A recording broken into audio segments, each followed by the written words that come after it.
Merci de nous retrouver au Club 700. Votre fidélité nous va droit au cœur, car c'est une émission qui vous fait du bien. Et notre équipe si dynamique récolte les différents témoignages qui vous aident à rester ferme en Christ.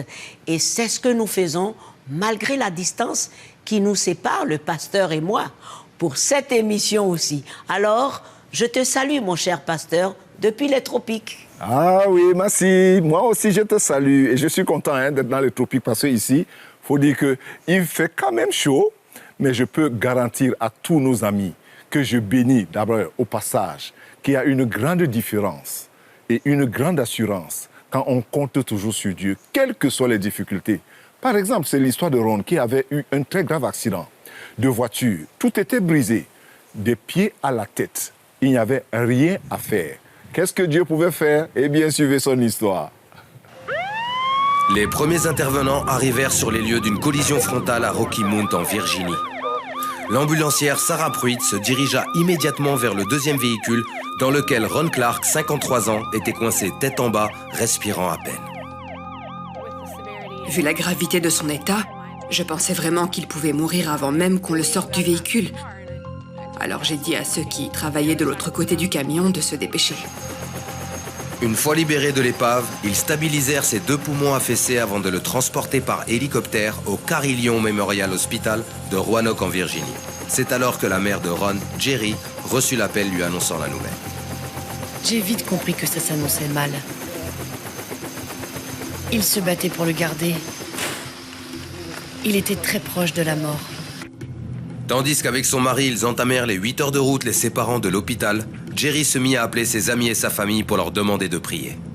Je sais ce que peut la prière, parce que quand le peuple de Dieu prie, je sais par expérience que les choses changent.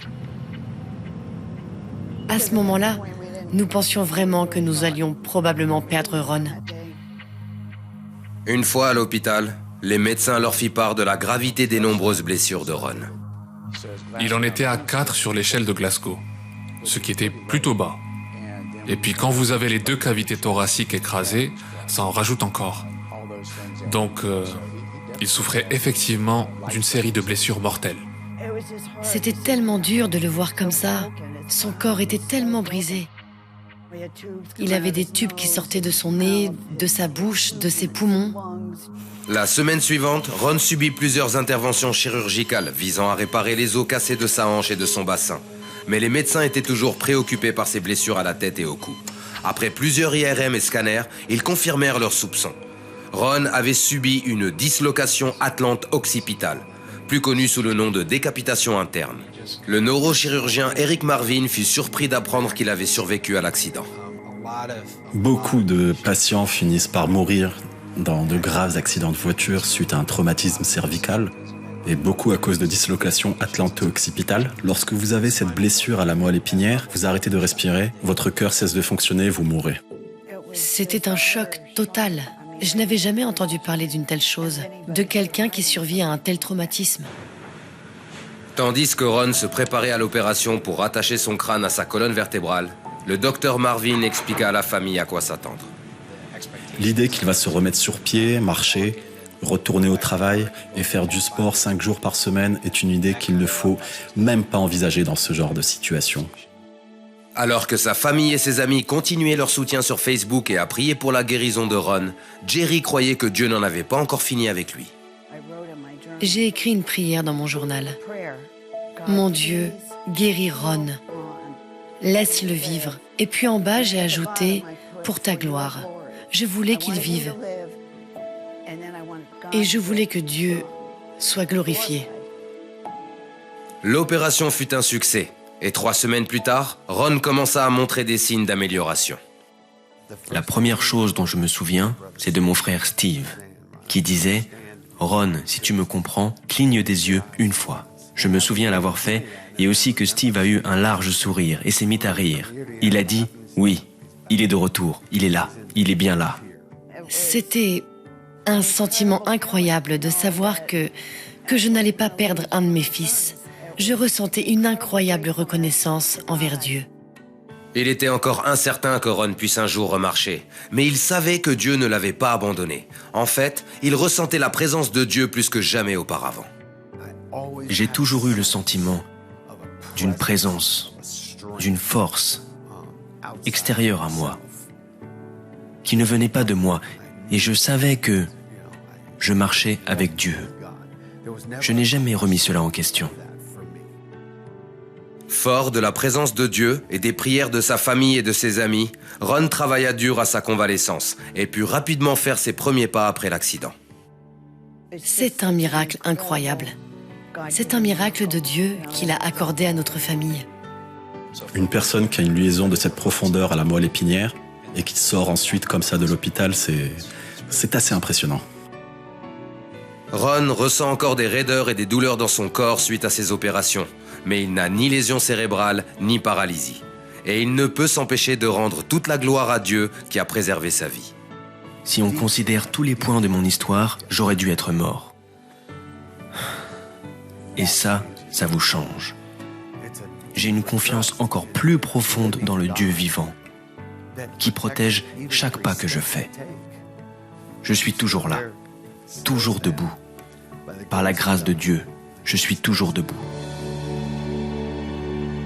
Oh, un vrai miracle. Les docteurs ne comprennent toujours pas comment il est resté en vie jusqu'à l'arrivée à l'hôpital déjà et comment il a été totalement guéri et restauré pour marcher aujourd'hui. La réponse, c'est la prière et le miracle de Jésus-Christ. À tout de suite.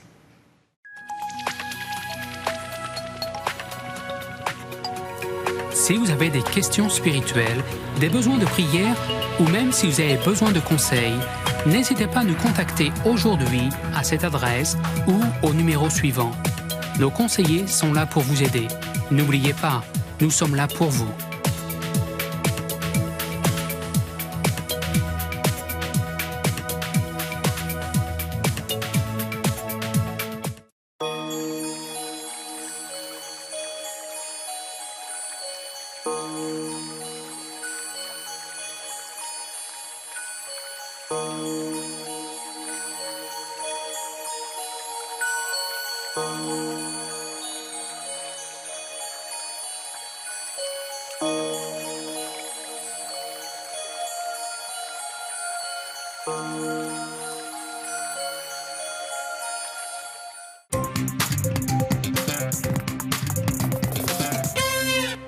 Bienvenue de nouveau au Club 700. Tammy, malgré les douleurs de son enfance avec sa mère Mitzi dans le passé, profita de la pandémie de Covid-19 pour faire concourir toutes choses pour le bien de tous. Comment? Regardez. Pour aider à combattre la propagation de la Covid-19, l'entreprise de couture de Tammy Russell, Mitzi Kit, fabrique gratuitement des masques pour les malvoyants et les handicapés qui ne peuvent pas se les payer. Notre but est de faire le bien, d'avoir la foi et de louer Dieu. Tammy dit que l'idée de Mitzi Kit lui est venue après avoir vu sa mère Mitzi commencer à perdre la vue et ne plus pouvoir s'adonner à la couture qu'elle a pratiquée toute sa vie. Lorsque Tammy et Mitzi travaillèrent ensemble sur le projet, cela fit bien plus que donner à sa mère la possibilité de créer quelque chose. Cela nous a rapprochés dans le sens où nous nous sentions comme connectés. C'est une connexion que nous n'avions pas avant. Cela parce que pendant des années, leur relation a été tendue. Elle s'était détériorée lorsque Tammy était tombée enceinte à 15 ans. Je n'ai jamais ressenti le rejet comme le jour où ma mère et mon père m'ont dit qu'ils ne m'aideraient pas à moins que je me fasse avorter. Alors, j'ai fini par le faire, mais j'en étais malade. J'étais dévastée. J'avais l'impression d'avoir fait la pire des choses et que Dieu ne me pardonnerait jamais. Tammy eut une fille 2 ans plus tard, mais elle porta la culpabilité et le rejet encore longtemps dans sa vie d'adulte. Je pense que c'est en grande partie lié à ça. La peur du rejet, la peur de l'échec, le sentiment que vous allez peut-être décevoir quelqu'un. Mais au début de la trentaine, Dieu lui donna une nouvelle perspective sur la vie. Aussi horrible que je me sentais concernant ce que j'avais fait dans ma vie, j'ai compris que Christ a donné sa vie. Et je ne le méritais pas. Mais il m'a pardonné. Il a enlevé le fardeau de la culpabilité et de la souffrance que j'avais porté depuis mon enfance. Cependant, ce n'est que des années plus tard que Tammy put pardonner à ses parents. Son père était déjà décédé et une maladie congénitale des yeux faisait perdre la vue à sa mère. J'ai vu sa peur et sa douleur lorsqu'elle comprit qu'elle allait perdre beaucoup de son indépendance et qu'elle ne savait pas quoi faire. Alors je pense que j'ai commencé à la voir au travers des yeux de Dieu, comme étant son enfant.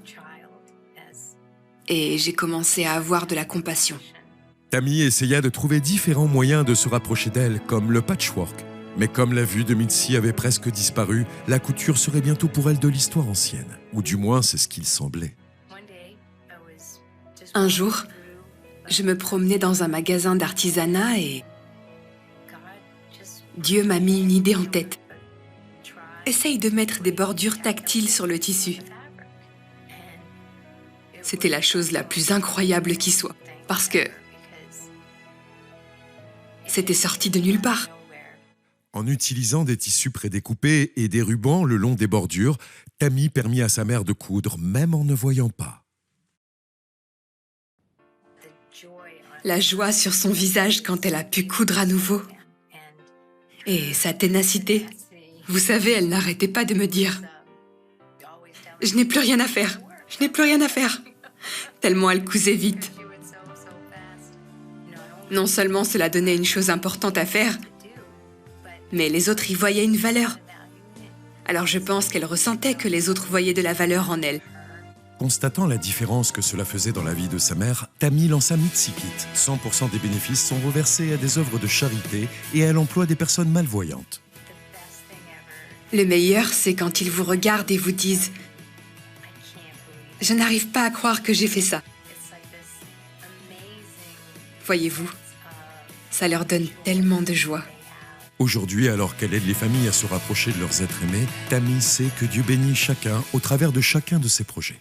Quand vous regardez ce que Dieu vous permet de faire en partenariat avec ces gens, et la joie que vous en retirez, c'est tout simplement inexplicable. Voilà, aujourd'hui, avec cette pandémie et le manque de moyens, Tammy et sa mère fabriquent des kits et des masques distribués gratuitement pour aider les autres. Elle dit que le seul but de faire ainsi, c'est avoir la foi, faire du bien et louer Dieu en toutes choses. Quel grand cœur! Dieu soit vraiment loué. Les amis, je vous encourage, avec cet exemple, à louer Dieu par vos dons, en faisant du bien autour de vous, à travers le monde, dans votre quartier. Et puis, je voudrais prier que le Seigneur vous fortifie davantage à être rempli d'amour et à faire ce qui glorifie son nom. Et demeurez bénis.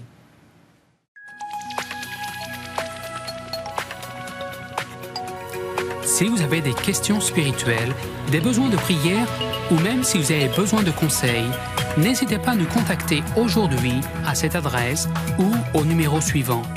Nos conseillers sont là pour vous aider. N'oubliez pas, nous sommes là pour vous.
poussez la voiture là.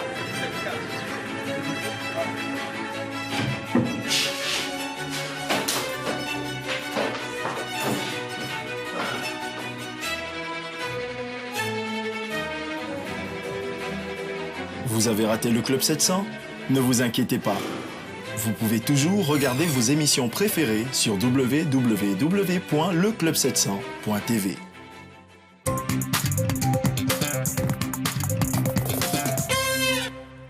Merci de nous retrouver au Club 700. Nous gardons toujours le même sourire et le même privilège. J'ai pensé à quelque chose à la lumière de tous ces témoignages et je me suis dit, la fragilité humaine. C'est-à-dire, vous savez, le psalmiste dit dans un psaume, « Montre-moi combien je suis fragile. Montre-moi combien je suis fragile. » Très souvent, l'orgueil nous empêche de comprendre combien nous sommes fragiles et combien nous sommes assez emportés par beaucoup de choses dans ce monde-ci. À la suite de tous ces témoignages, à la suite de tout ce que vous avez vu, les miracles et ce que Dieu peut faire et fait dans la vie des hommes, je voudrais vous exhorter avec une seule chose. Dans le psaume 89, au verset 18, il est écrit ceci. C'est la faveur de l'Éternel qui relève notre force. Suivez bien. C'est la faveur de Dieu qui relève ma force. Tu peux répéter cette parole. C'est la faveur de Dieu qui relève ma force. La force d'un peuple, d'une nation, d'une communauté, d'une famille, d'un individu. C'est la faveur de Dieu. L'orgueil nous fait croire que nous sommes capables par nous-mêmes de faire beaucoup de choses. Lorsqu'on voit ce qui se passe aujourd'hui dans ce monde avec cette pandémie, c'est effrayant. Vraiment, c'est effrayant. C'est une psychose. Et les gens ne savent plus à quel sein se vouer. C'est de la panique. C'est de la panique totale. Où s'accrocher? Où trouver la réponse? Les scientifiques, ils ont fermé la bouche, on tâtonne. Aujourd'hui, le monde tâtonne. Mais vous savez, il y a un qui ne tâtonne pas. C'est celui qui a créé son monde. L'Éternel Dieu Tout-Puissant, le Seigneur Jésus-Christ. Lui, il ne tâtonne pas, il ne panique pas, il ne se lève pas un matin et il est surpris de ce qui se passe dans ce monde. Non, il connaît la destinée. Pourquoi? L'histoire de ce monde est entre les mains du Seigneur.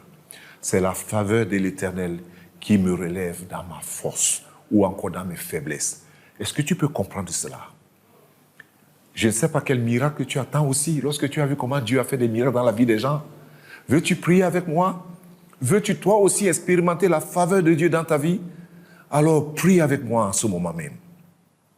Seigneur Jésus, je voudrais reconnaître ma fragilité, combien je suis fragile. Et je le reconnais maintenant même, Seigneur. Je t'invite dans mon cœur d'être mon Seigneur et mon Sauveur personnel. Oui, Seigneur, je te reçois maintenant. Merci, Jésus. Et merci de me montrer combien je suis fragile. Amen et Amen. Tu as mes encouragements, tu as les encouragements de Massy et de toute l'équipe du Club 700. Pourquoi? Nous vous portons à cœur comme Dieu vous porte aussi à cœur. Merci, pasteur. N'hésitez surtout pas à envoyer vos sujets de prière sur nos sites ou par email. Maintenant, allons voir comment cette mère célibataire, vivant seule avec sa propre mère aussi, malade, avait vraiment du mal à joindre les deux bouts. Comme on dit, vraiment. Regardez. Oh est une mère célibataire qui élève seule son jeune fils. Son mari les a abandonnés avant la naissance de Tao. Tao est tout pour moi. Quand la vie est difficile, il m'inspire à continuer. Oh travaillait à temps partiel dans un restaurant afin de pouvoir acheter de quoi manger pour son fils et sa mère âgée. Il lui fallait emprunter pour les autres choses, comme les vêtements et les frais de scolarité de son fils.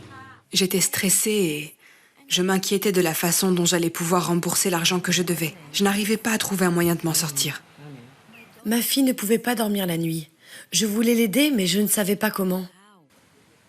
Puis, grand-mère Na eut un anévrisme qui l'hospitalisa pendant 2 mois.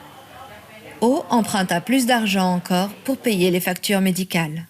Quand j'ai vu ces factures d'hôpital, j'ai été stupéfaite. Je devais tellement d'argent, plus de 2000 $. J'ai fait tout ce que j'ai pu pour garder ma mère en vie. J'ai vu ma mère pleurer. J'étais très triste pour elle. Un voisin parla à haut d'Orphans Promise de CBN. Nous avons coulé une dalle en béton et installé les éléments nécessaires à l'ouverture d'un petit restaurant chez elle. Les revenus d'eau doublèrent et elle put payer les frais médicaux de sa mère. Ma vie était comme un arbre proche de la mort. Puis Orphans Promise est arrivé et nous a donné une nouvelle vie grâce à mon nouveau commerce. Pendant ce temps, grand-mère Na s'est remise sur pied et Ed O a préparé les repas au restaurant. Maintenant, je vois ma mère et mon fils sourire tous les jours. Vous avez aidé notre famille et apporté une lumière éclatante dans nos vies. Merci. C'est vrai que pour elle, le choix à faire au quotidien était vraiment difficile. Mais grâce à Obi pour le restaurant, le cauchemar a pris fin. Ils mangent à leur faim, les dettes sont payées et les soins d'hôpitaux couverts. C'est ainsi que vous, amis du Club 700, vous aidez par vos dons à travers le monde en démontrant l'amour de Christ. Merci, et à vous qui nous regardez, je vous invite à devenir amis du Club 700 sans tarder. Sans tarder. Maintenant, cette émission est terminée pour aujourd'hui, mais retenez que l'amour de Dieu est répandu dans vos cœurs par le Saint-Esprit qui nous a été donné. Romains 4, 5. Restez bénis avec ce beau chant et à très bientôt. Au milieu de tourments, au centre de moquerie, au cœur du rejet, coincé dans une impasse, sans gilet de sauvetage dans l'océan. Oh oui, je peux te sentir, Seigneur. En toutes circonstances, mon âme a témoigné, mon cœur a confirmé, et ma bouche a chanté. Oh oh oh, en toutes circonstances, mon âme a témoigné, mon cœur a confirmé, et ma bouche a chanté. Papa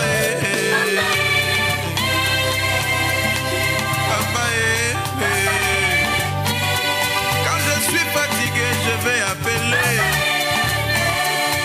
Quand je suis malade,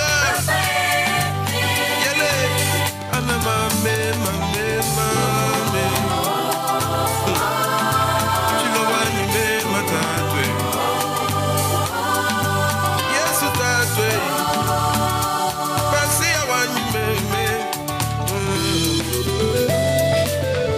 Pourquoi ma bouche a chanté? Parce que mon âme a témoigné. Pourquoi ma bouche a chanté? Parce que mon cœur a confirmé. Oh, ma bouche a confessé. Je sais que tu es là. Ma bouche a confessé. Je sais que tu es là. Oui, je vais chanter. Je sais que tu es là.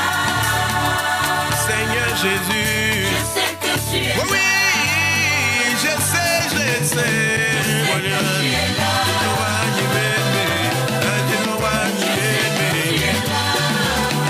Je sais, je sais. Je sais que tu es là. Seigneur Jésus. Je sais que tu es là. Oh, yélélé.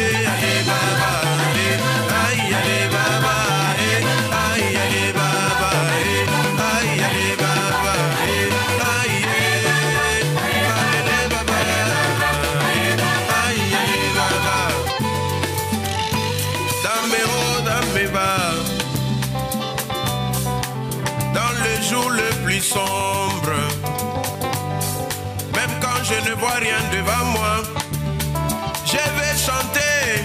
Je sais que tu es là.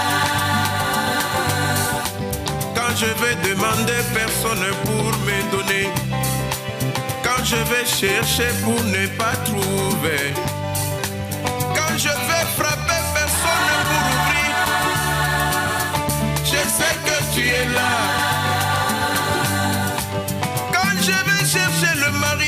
sans trouver.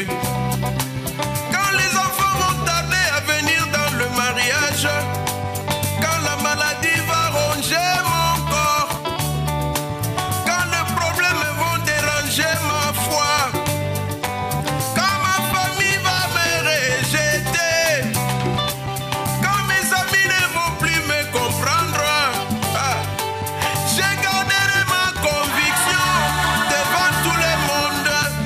Je sais que tu es là, hey Jésus, dans mes échecs, dans mes réussites, dans n'importe quelle situation de ma vie. Quand je vais chercher le voyage sans trouver, quand la pauvreté va déranger ma famille, quand le célibat va déranger ma foi, quand tout le monde ne va plus me comprendre, je garderai ma conviction devant tout le monde. Je sais que tu es là, oh Seigneur Jésus. Allez Baba, allez Baba, allez Baba, allez Baba, allez Baba, allez Baba, allez Baba, tu la vas y aimer. Jésus. Rien ne peut me séparer de l'amour de Jésus. Mon conjoint, mes enfants ne peuvent pas. Mes amis ne peuvent pas me séparer. La pauvreté a échoué. La maladie a confessé le nom de Jésus. La richesse est trop petite pour me séparer. Les problèmes ne peuvent pas. Rien ne peut me séparer. Seigneur, quand je vais t'invoquer, que tu ne répondes pas. Même quand je vais prier, gêné, sans réponse, je ne changerai pas ma position. Je vais chanter. Je sais que tu es là. Oh, papa, papa, Udi benyi papa wanye. Loko tusomba neba Yesu. Chilo banyi meme.